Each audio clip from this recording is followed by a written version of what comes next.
আসসালামু আলাইকুম। আজ আমি আপনাদেরকে দেখাবো হে কিভাবে বানাতে হয়। আর এগুলো হচ্ছে কাঁচা ঘাস।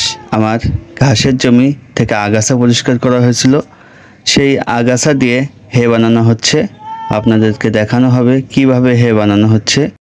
হে বানাতে কোনো খরচ নাই বললেই চলে, কারণ হে বানাতে গেলে সবুজ জাতীয় ঘাস, যে ঘাসের কাণ্ড ও শাখাগুলো নরম এবং চিকন থাকে, ওইসব ঘাস দিয়ে হে বানানো সম্ভব।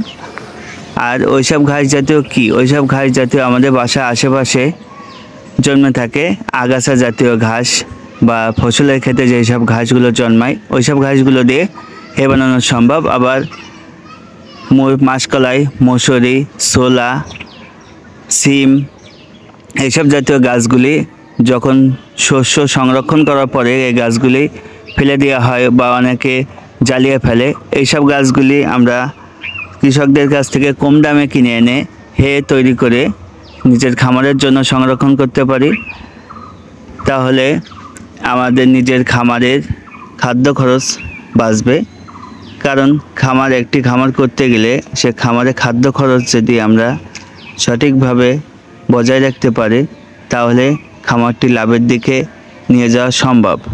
তাই আসুন আমরা হে তৈরি করি নিজের খামারের জন্য। হে বানাতে খরচ নাই বললেই চলে। যেমন সাইলেজ বানাতে গেলে মেশিন লাগে, চিটাগুড় লাগে, ভুট্টা গাছ লাগে, তারপরে বস্তা লাগে, পলিথিন লাগে, এই অনেক কিছু করার পরে খরচ সাইলেজে আসে, কিন্তু হে বানাতে খরচ নাই বললেই চলে। তাই নিজের খামারের জন্য হে বানাই। হে গবাদি পশু খুব ভালোই পছন্দ করে, তারা খুব সুন্দর করে খায় হেগুলা। আমরা এই হে বানাচ্ছি। এটা হচ্ছে আমার ঘাসের জমি থেকে আগাছা পেয়েছিলাম, সেই আগাছাগুলি আমি ছাদে এনে শুকাচ্ছি। 2 দিন রোদ্রে শুকানোর পরে এটা হে রূপান্তরিত হয়ে যাবে, এটা ছাগলে খেতে পারবে তখন। আর হে বানালে কোনো পুষ্টিগুণ নষ্ট হয় না। ঘাসের যে পুষ্টিগুণটা থাকে সবুজ থাকতে, সেই পুষ্টিগুণই থাকে। আর হে খাবারে পানি নাই বললেই চলে। আর এই খাদ্যটা ছাগলের পেটে অধিক সময় থাকবে, কারণ আমরা হে যখন বানাবো খেয়াল রাখতে হবে 8 থেকে 10% পানি থাকে। ওই অবস্থায় আমরা বস্তায় করে রাখবো। যে কোনো বস্তায় করে আমরা 2 থেকে 3 বছরের অধিক সময় রাখতে পারবো গবাদি পশুর জন্য। এতে কোনো ময়েশ্চার বা সাদলা জাতীয় কিছু পড়বে না। আপনি সংরক্ষণ নিশ্চিন্তে রাখতে পারেন। আর এর পুষ্টিগুণের মাত্রা একটুও নষ্ট হবে না। আর ছাগল এগুলি খুব আনন্দের সাথে খায়। তাই আসুন নিজের খামারের খরচ বাঁচাতে হে বানাই। এই যে হে বানাতে গেলে এইভাবে রৌদ্র দিলেই হচ্ছে, আর কিছু করা লাগবে না। যে আমি হে বানাইছিলাম 2 দিন আগে, সে হে খেতে দেওয়া হয়েছে, হে খাচ্ছে। হে একটি ছাগলের জন্য অন্যতম খাদ্য। এটা চিকন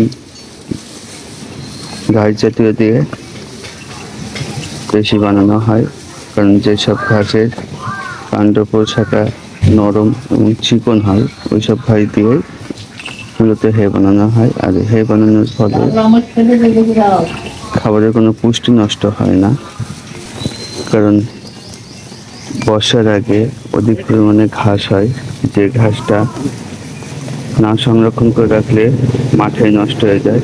ওইসব ঘাস সংরক্ষণ করে আমরা 2-3 বছর স্টক করে রাখতে পারি। এই জন্য আমরা হে বানিয়ে রাখা হয়। আর হে বানানোর ফলে খাবার কোনো পুষ্টিগুণ নষ্ট হয় না, যেটা থাকার সেই ধরনের পুষ্টিগুণ থাকে।